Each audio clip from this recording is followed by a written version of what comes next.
Hello everyone, कैसे हो तुम लोग। तो आज हम लोग जो है मॉडर्न हिस्ट्री में अपना गांधीयन एरा शुरू करने वाले हैं, गांधी युग जिसे कहते हैं।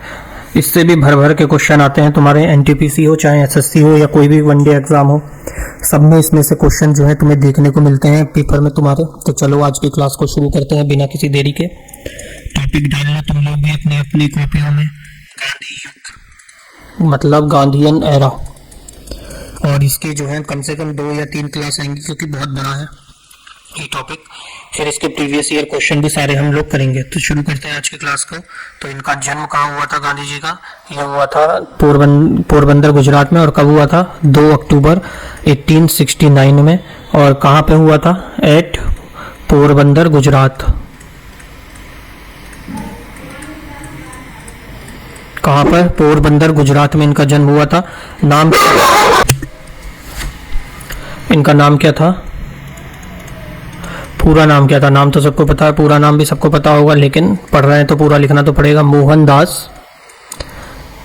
करमचंद गांधी। मोहनदास करमचंद गांधी पूरा नेम था। इनके फादर का नाम क्या था? Father name Karamchand Gandhi. क्या नाम था? करमचंद्र गांधी।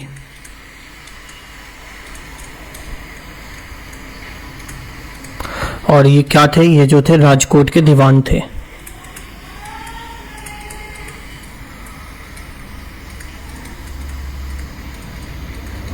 क्या थे? राजकोट के दीवान थे ये।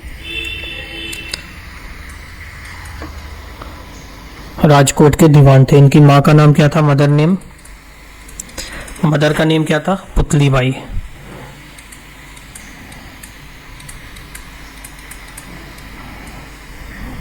क्या नाम था मदर का? पुतलीबाई। और वाइफ का नाम क्या था इनकी? इनकी 14 साल की उम्र में जो है शादी हो गई थी। और वाइफ का नाम था इनकी कस्तूरबा गांधी। कस्तूरबा गांधी। और इनके कितने बच्चे थे? 4 लड़के थे। चिल्ड्रंस कितने थे? चिल्ड्रंस क्या होता है? चिल्ड्रन होता है। चिल्ड्रन इनके थे 4 बेटे और 1 मुंह बोला बेटा था। 4 बेटे में कौन कौन थे? सबसे पहले थे कौन? हरिलाल। दूसरे नंबर पे मनीलाल।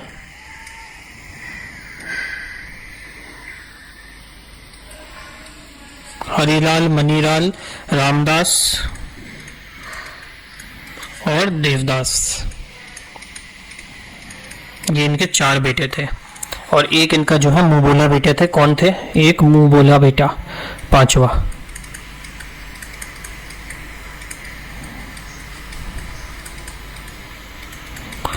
क्या नाम था उनका? यमुना लाल बजाज। यमुना लाल बजाज। तो ओरिजिनली इनके 4 बेटे थे और एक मुंह बोला 5वां बेटा था इनका। क्या नाम था उनका? यमुना लाल बजाज। ठीक। तो ये जो है एलएलबी की पढ़ाई करने के लिए 1888 में जाते हैं लंदन। 1888 में कहाँ गए थे? लंदन। क्या करने? एलएलबी करने। एलएलबी करने कहाँ गए थे? लंदन गए थे। और वहां क्या बन गए थे? ये बैरिस्टर बने थे। क्या बने थे? बैरिस्टर।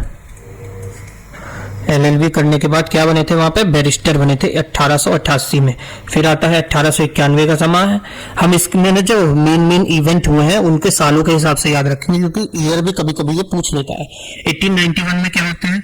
अपनी लॉ की डिग्री पूरी करके आते हैं इंडिया रिटर्न और अपनी वकालत जो है शुरू करते हैं। कहाँ पे? बॉम्बे और राजकोट में। बॉम्बे और राजकोट में जो है अपनी वकालत, एडवोकेट अपने शुरू करते हैं, एडवोकेट की प्रैक्टिस। उसके बाद आता है 1893 का समय। 1893 जब ये केस के उसमें जाते हैं 1893 में एक केस के सिलसिले में ये कहाँ जाते हैं? साउथ अफ्रीका जाते हैं। और केस किसका था? वो था दादा अब्दुल्ला का। किसका केस था? वो केस था दादा अब्दुल्ला का। स्लाइड लेनी है, 1 मिनट।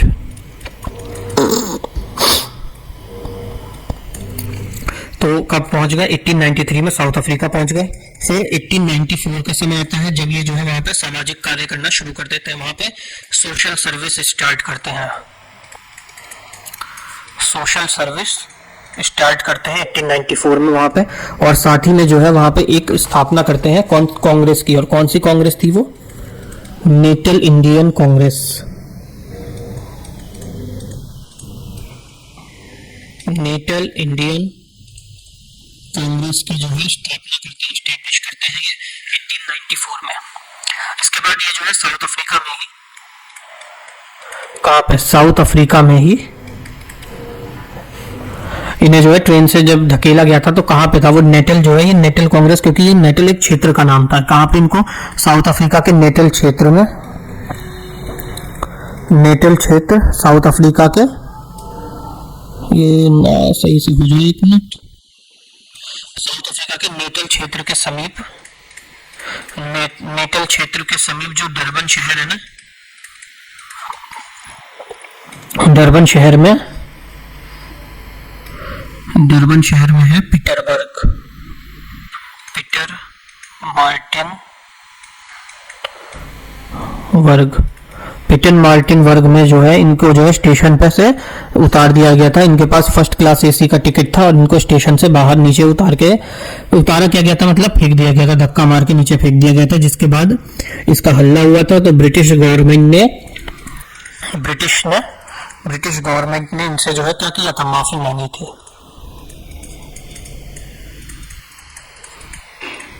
ब्रिटिश गवर्नमेंट ने क्या किया था? इनसे माफी मांगनी पड़ी थी ब्रिटिश गवर्नमेंट को। तब इन्होंने जो है साउथ अफ्रीका में, उसके बाद ही साउथ अफ्रीका में जो है पहला सत्याग्रह किया था भारतीयों के लिए। साउथ अफ्रीका में, इसके बाद ही भारतीयों के लिए पहला सत्याग्रह, इसके बाद ही इन्होंने जो है भारतीयों के लिए पहला सत्याग्रह किया था। कहां पे? साउथ अफ्रीका में ही। और फिर आता है समय 1901 का। 1901 का समय आता है जब भारत के लिए ये रवाना होते हैं, मतलब वापस से इंडिया रिटर्न करते हैं। पहले इंडिया में कब आए थे? ये आए थे कब? 1891 में। फिर 93 में केस के सिलसिले में दादा अब्दुल्ला लेके चले गए थे। फिर 1901 में वापस इंडिया आ जाते हैं। फिर 1902 में वापस से साउथ अफ्रीका रवाना हो जाते हैं, वापस से साउथ अफ्रीका रवाना। 1901 में आते हैं, 1902 में वापस साउथ अफ्रीका चले जाते हैं। फिर आता है 1903 का समय। 1903 में क्या होता है? जोसेनबर्ग में इन्होंने जोसेनबर्ग में जो है अपना ऑफिस खोलते हैं। जोसेनबर्ग में अपना ऑफिस, वर्म नहीं वर्ग, जोहासनबर्ग में अपना जो है क्या खोलते हैं? अपना एक ऑफिस खोलते हैं 1903 में। और यहाँ पे जो है एक वीकली मैगजीन भी ये निकालते हैं, वीकली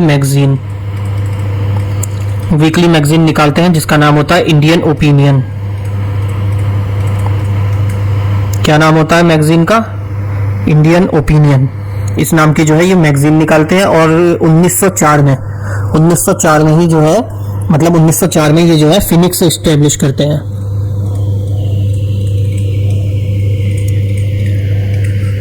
फिनिक्स फॉर्म जो है ये एस्टेब्लिश करते हैं 1904 में। 1904 में फिनिक्स एस्टेब्लिश हो गया। अब आता है समय 1906 का, जब ब्रह्मचर्य का व्रत लेते हैं। 1906 में सेलिबसी, मतलब कि ब्रह्मचर्य का व्रत, ब्रह्मचर्य का व्रत लेते हैं। कब? 1906 में। फिर आता है 1907 का समय। 1907 का समय आता है जब जो होता है ब्लैक एक्ट आता है, मतलब एशिया के लोगों को जबरदस्ती पंजीकरण के द्वारा उनका विरोध हो रहा था। 1907 में आता है तुम्हारा क्या? ब्लैक एक्ट आता है। ब्लैक एक्ट में क्या था? इसमें जो है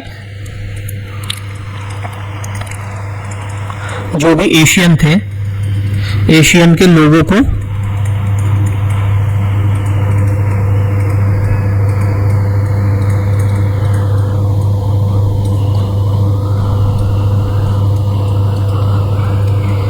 अरे पेन अटक गया। हाँ, एशियन के लोगों को जबरदस्ती जो है पंजीकरण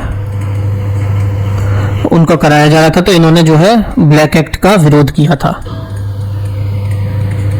ब्लैक एक्ट का 1907 में जो है विरोध करते हैं। फिर उसी वजह से 1908 में जो है इन्हें पहली बार जेल होती है।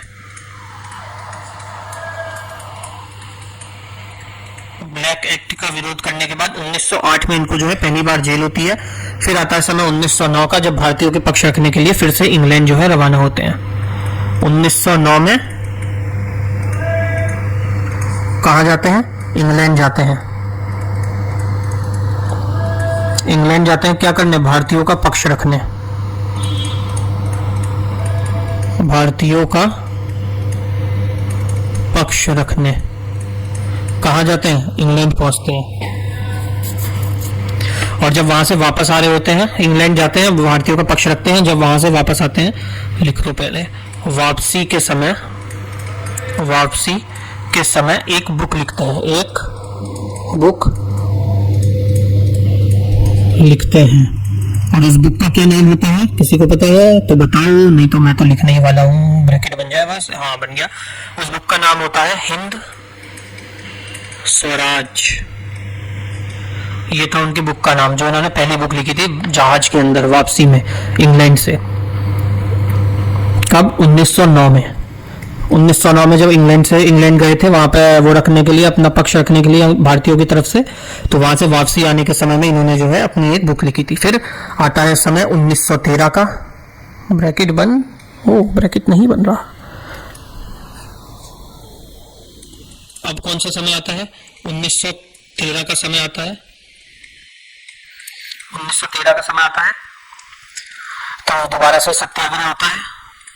1913 में दोबारा से एक सत्याग्रह होता है, लेकिन ये किसके विरुद्ध था? ये था सत्याग्रह रंगभेद।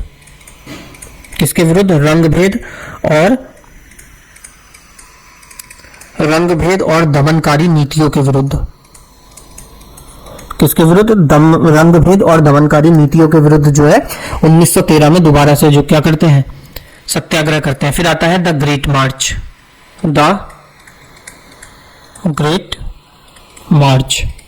अब ये द ग्रेट मार्च क्या है? किसी को पता है? द ग्रेट मार्च क्या है? इन्होंने जो है ग्रेट मार्च का क्या किया था? नेतृत्व किया था। मतलब नेतृत्व को हिंदी में तो पता है, इंग्लिश में क्या कहते हैं बच्चे? मार्गदर्शन किया था।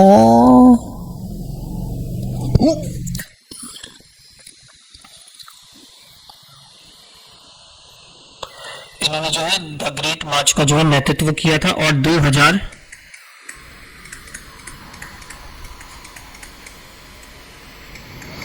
ग्रेट मार्च का नेतृत्व किया था 2000 भारतीय खदान कर्मियों को, खदान में जो काम कर रहे थे ना, 2000 जो भारतीय खदान के कर्मी थे, उनके साथ पदयात्रा करी थी। और पदयात्रा कहां से कहां तक करी थी? पदयात्रा करी थी इन्होंने न्यू कैसल से लेकर निटाल तक।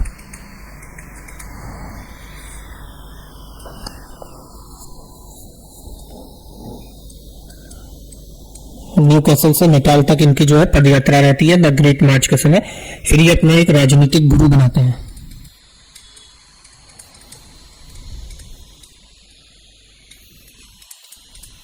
राजनीतिक गुरु किसे? गोपाल कृष्ण गोखले जी को। कौन थे? गोपाल कृष्ण गोखले इनके जो है राजनीतिक गुरु बनते हैं। और इनके सलाहकार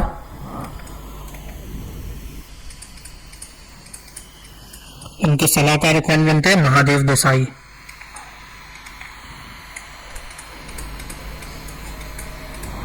कौन? महादेव देसाई जो है इनके सलाहकार बनते हैं। वो भी सलाहकार सचिव कह लो या सलाहकार कह लो। अब इनकी उपाधियां देखो, ये भी बहुत बार पूछता है कि किसने क्या उपाधि दी थी, तो वो भी एक इंपॉर्टेंट ही टॉपिक है तुम्हारे लिए कि इनको किसने कौन सी उपाधि दी थी और कब दी थी और क्यों दी थी। तो सबसे पहले मिली थी इनको सर्जेंट की उपाधि। किसकी? सर्जेंट की उपाधि मिली थी। और ये उपाधि किसने दी थी? ये दी थी अंग्रेजों ने। अब तुम सोचोगे कि अंग्रेज भाई क्यों उपाधि दे रहे हैं इंडियन को, जब वो इंडियन से इतनी नफरत करते थे। तो उनका कारण ये था कि इन्होंने जो है वर्ल्ड वॉर फर्स्ट में क्या किया था? हम इंडियंस को भेड़ बकरियों की तरह अंग्रेजों के साथ भिड़वा दिया था। और वहां हम लोग जो है कट मर के मर गए थे। और उससे अंग्रेज बहुत खुश हुए थे कि क्योंकि वर्ल्ड वॉर 1 जीत गए थे, तो इनको सर्जेंट की उपाधि दी थी। वर्ल्ड वॉर फर्स्ट में भारतीयों की भर्ती कराई थी।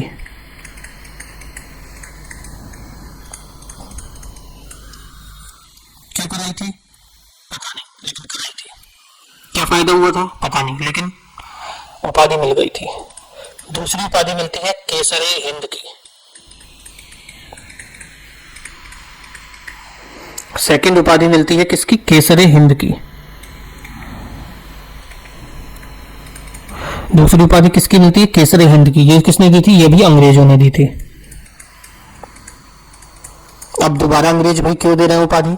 तो भैया बात सारी ये है कि अंग्रेजों का कार्य था, इन्होंने सहायता सहयोग किया था अंग्रेजों का, जिसकी वजह से इन्होंने जो है इन्हें केसरी हिंद की उपाधि दी थी। तीसरी आती है महात्मा की उपाधि। तीसरी किसकी मिलती है? महात्मा की उपाधि। ये कौन देता है? ये देते हैं रविंद्रनाथ टैगोर। रविंद्रनाथ टैगोर ने दी थी, इन्होंने दी थी। क्यों दी थी भाई महात्मा की उपाधि? ये दी थी क्योंकि इन्होंने जो है चंपारण सत्याग्रह किया था। चंपारण में सत्याग्रह किया था, इसलिए इसके बाद जो है इनको महात्मा की उपाधि दी थी इन्होंने। फिर बापू की उपाधि किसने दी थी? बापू। बापू की उपाधि दी थी इनको पंडित नेहरू ने। ओ बापू सेहत के लिए तू तो हानिकारक है। उसके बाद राष्ट्रपिता। राष्ट्रपिता की उपाधि किसने दी थी? ये दी थी सुभाष चंद्र बोस जी ने। किसने? सुभाष चंद्र बोस जी ने दी थी राष्ट्रपिता की उपाधि। और अर्धनग्न फकीर। क्या? अर्धनग्न नग्न फकीर मतलब आधा नंगा फकीर। अर्धनग्न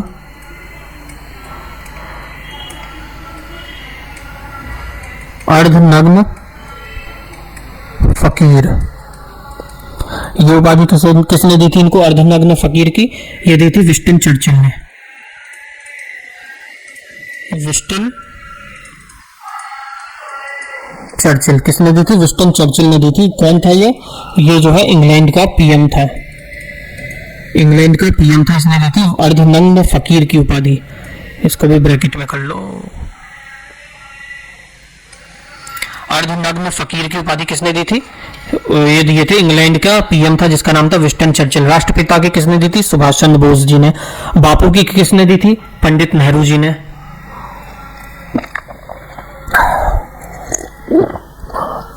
नेहरू जी ने किसकी दी थी?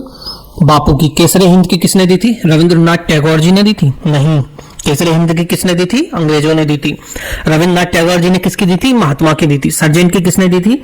अंग्रेजों ने दी थी। क्यों दी थी? क्योंकि वर्ल्ड वॉर 1 में भारतीयों को इन्होंने उसमें फौज में शामिल करवाया था। जादूगर की उपाधि मिली थी एक। किसकी उपाधि? जादूगर।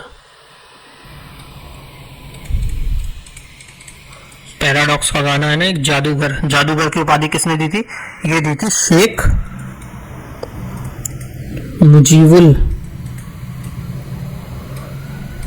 मुजीबुल रहमान ने। और आइंस्टाइन ने कहा था कि 100-200 सालों के बाद दुनिया और भारतीय और सब लोग जो है भूल जाएंगे, या तो ये ऐसे मानने के लिए राजी नहीं होंगे कि ऐसा कोई एक पतला दुबला इंसान ने इतना बड़ा सत्याग्रह करके इतना बड़ा आंदोलन किया था। ऐसा किसने कहा था? आइंस्टाइन ने कहा था। किसने कहा था? आइंस्टाइन ने बोला था। इसके बाद लिखो अगली डेट 9 जनवरी 1915। क्या हुआ था 9 जनवरी 1915 को? भारतीय ये जो है भारत वापस आए थे, तो इसलिए उसकी खुशी में प्रवासी भारतीय दिवस मनाया जाता है। प्रवासी भारतीय दिवस मनाया जाता है क्योंकि गांधी जी भारत वापस आए थे।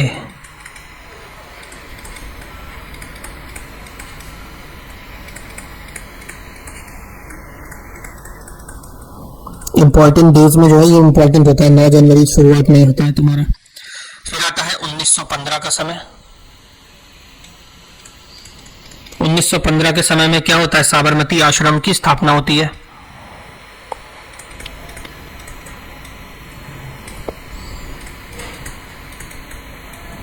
क्या होता है? साबरमती आश्रम जो है एस्टेब्लिश किया जाता है। कब? 1915 में। उसके बाद 1915 में जो है साबरमती आश्रम एस्टेब्लिश होता है। तो इस आश्रम को एस्टेब्लिश करने के पैसे कौन देता है? इस आश्रम को एस्टेब्लिश करने के पैसे देते हैं अंबालाल साराभाई। अंबालाल साराभाई। कौन देते हैं? अंबालाल साराभाई ने इनको जो है ये आश्रम स्टेब्लिश करने के पैसे दिए थे। इस आश्रम के अंदर गांधी जी की कुटिया का नाम क्या था? गांधी जी की कुटिया, कुटिया कैसे लिखते हैं? कुटिया, हाँ, गांधी जी की कुटिया का नाम क्या था इस आश्रम के अंदर? अगर पूछ ले गलती से तो इनकी कुटिया का नाम था हृदय कुंज। हृदय कुंज इनकी कुटिया का नाम था। 1915 में आश्रम स्थापित हो गया। अब आता है समय 1916 का। कौन सा समय आता है? 1916 का। अब 1916 में ऐसा क्या हुआ था? तो 1916 में ये लेते हैं कांग्रेस सेशन में पार्टिसिपेट, कांग्रेस के सेशन में लेते हैं भाग। और ये कांग्रेस का सेशन हुआ कहां पे था? लखनऊ में।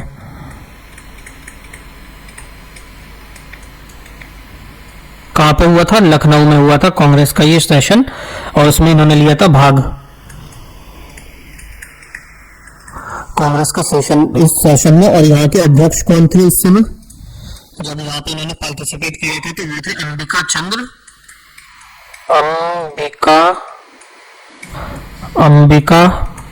चंद्र मंजुमदार।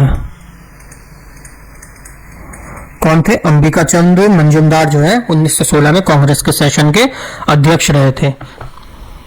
और इसी अधिवेशन में ही जो है चंपारण का इनको प्रस्ताव मिलता है। इसी अधिवेशन में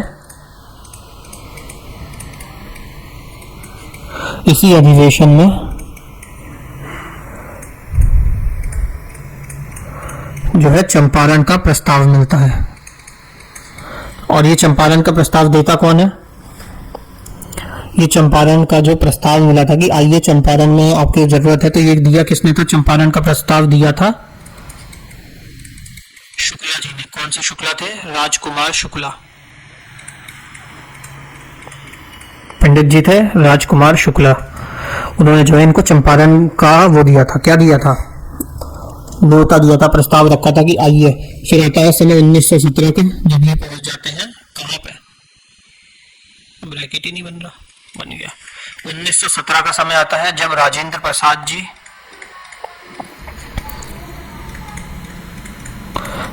प्रसाद और साथ में अनुग्रह नारायण, अरे यार नारायण, हाँ, अनुग्रह नारायण सिन्हा, इनको साथ लेके पहुंचते हैं चंपारण। कहाँ पहुंचते हैं? अनुग्रह नारायण सिन्हा और राजेंद्र प्रसाद जी को लेके कहाँ पहुंचते हैं? ये पहुंचते हैं चंपारण के शहर, मतलब बिहार के शहर चंपारण में। और वहां पहुंच के क्या होता है? वहां पहुंच के होता है सत्याग्रह। क्या होता है वहां पहुंच के? सत्याग्रह। फिर आता है अगला आंदोलन जो कि बहुत ही इंपॉर्टेंट है, पूछता है कब हुआ था, कौन सा है? खेड़ा या खेड़ा सत्याग्रह। कब हुआ था? 1918 में। तो 1918 में कौन सा हुआ था? खेड़ा का सत्याग्रह। फिर इसमें क्या था? इसमें किसानों को बढ़े टैक्स को माफ कराया था। खेड़ा सत्याग्रह में क्या था? किसानों के बढ़े हुए टैक्स को माफ कराया खेड़ा सत्याग्रह में। फिर अगली डेट देखो, अगला मतलब ईयर देखो जो कि इंपॉर्टेंट होता है तुम्हारे लिए, वो हो जाता है तुम्हारा 1918। अरे अभी तो 1918 देखा बच्चा लोग 1918 दोबारा से फेमस हुआ। क्यों हुआ? क्योंकि 1918 में होता है अहमद क्यों लिख रहा हूं? अहमदाबाद का मील मजदूरों के साथ सत्याग्रह, अहमदाबाद सत्याग्रह। और ये किसके लिए था? ये सत्याग्रह हुआ था मील मजदूरों के लिए।